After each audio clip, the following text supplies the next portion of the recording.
Hey, it's Mike, Green Glides, Mikey's Board, Mikey's Fest, and taking advantage of this beautiful Memorial Day, Bluebird Day, to run my floored cleaning services and taking care of our church carpet that I've only ever end capped with pretty much just the Phoenix Trinity, and been doing it for many years here. Probably 7 or 8, even before I was a member of the church. I've been end capping this a couple times a year, so it's probably been more than 15 times. I've lost count. And last year, I gave a Oric Orbiter that a customer gave me and a gallon of Sager's Oxy end cap to the head of the cleaning ministry here. They're just spot clean, because as you can see, they got this little coffee shop and then another free coffee pot back there. And on Sundays, just Sundays, I get at least 1,000 people lingering through this lobby. So lots of coffee, and then of course the grape juice here and there. And they have a real strong youth ministry here, which brings a ton of kids of all ages.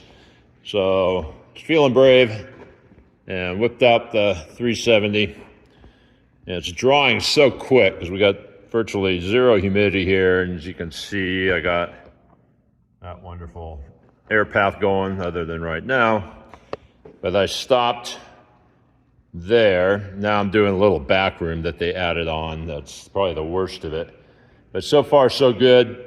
The other guy, myself, will come and move that fan a couple times to get it dry quick, to keep it from wicking. But you can see these are spots where he had used the peroxide-based product, and you can, not all this splotching. These are carpet tiles and they're real random, but there's a lot of inherent splotchiness built into this carpet. But you can see typically, I don't know, not even that is peroxide. Those are the tiles flipped.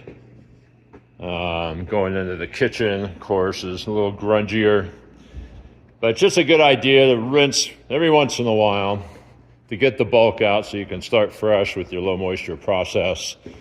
I'm spraying down Sager's 10 below, not too strong, not too weak, no odor. Scrubbing it in with our buddy there, putting it down pretty heavy, the Hydroforce, and then using my beloved and so fitting Chosen wand with the rubber handle, so you can't bust my chops about dangling up the paint.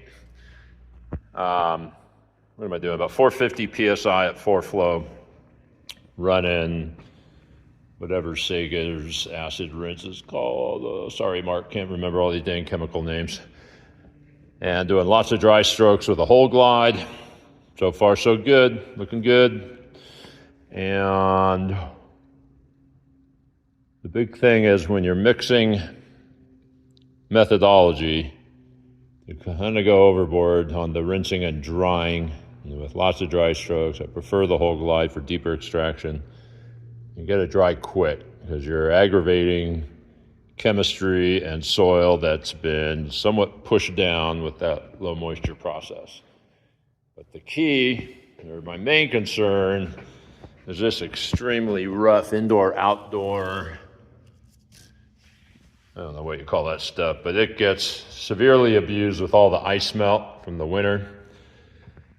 And this will all turn white and crusty. And the OP's done pretty well in the past, but it's definitely time to rinse it out, because when I run my vacuum over here, the little white crystals come up to the surface endlessly.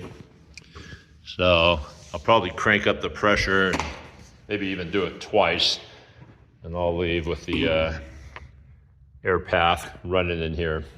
Get that dried quick. So I know a lot of guys running around without the ability to hot water extract or steam clean carpet, and maybe it'd be best if you subbed it out, but it should be done every once in a while. And honestly, this one's a bit overdue, but now is the time. And show you that one last room. This one had jillions. There are more spots in this one room than the rest of the whole building. Just incredible. All right, back to the pictures, and I'll get a few wanding clips in there. Put any questions below, whether or not you agree with my premise here of occasional rinsing and how you handle these situations. What a day, what a day.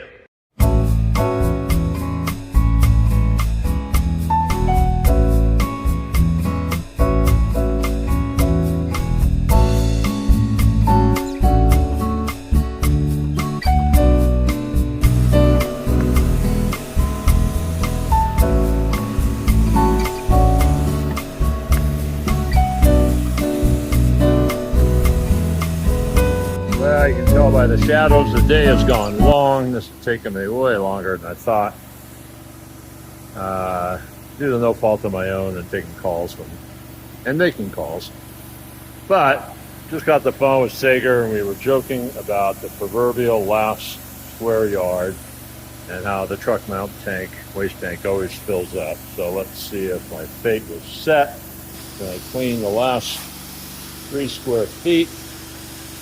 For my live audience, if that tank fills. Kind of hard to believe that little 90-gallon tank hasn't filled. With all of that, 450 psi and 2 or 3 rinse strokes, and a heck of a lot of backstrokes with the whole glide. Look at that. I got 2 more passes.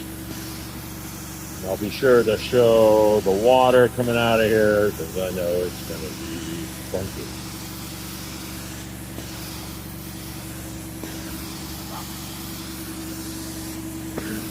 Had a tiny bit of wicking going on, some toppy spots that I've been able to just do a light mist. My special premium edition 10 below.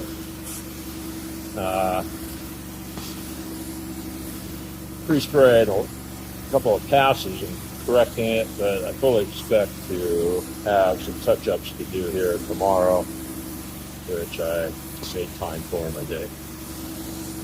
Of course, if it didn't, I'd be elated. I got a lot of other stuff to do, but there you go. That tank has got to be full, or my float is not working. But I don't see any water coming out of there, so hallelujah. Get this fitting. All right. So thanks for cleaning this one with me. The entry came out beautiful. Everything's looking good, although it's hard to tell with all them shadows. But join me for the next one coming soon. Thank you.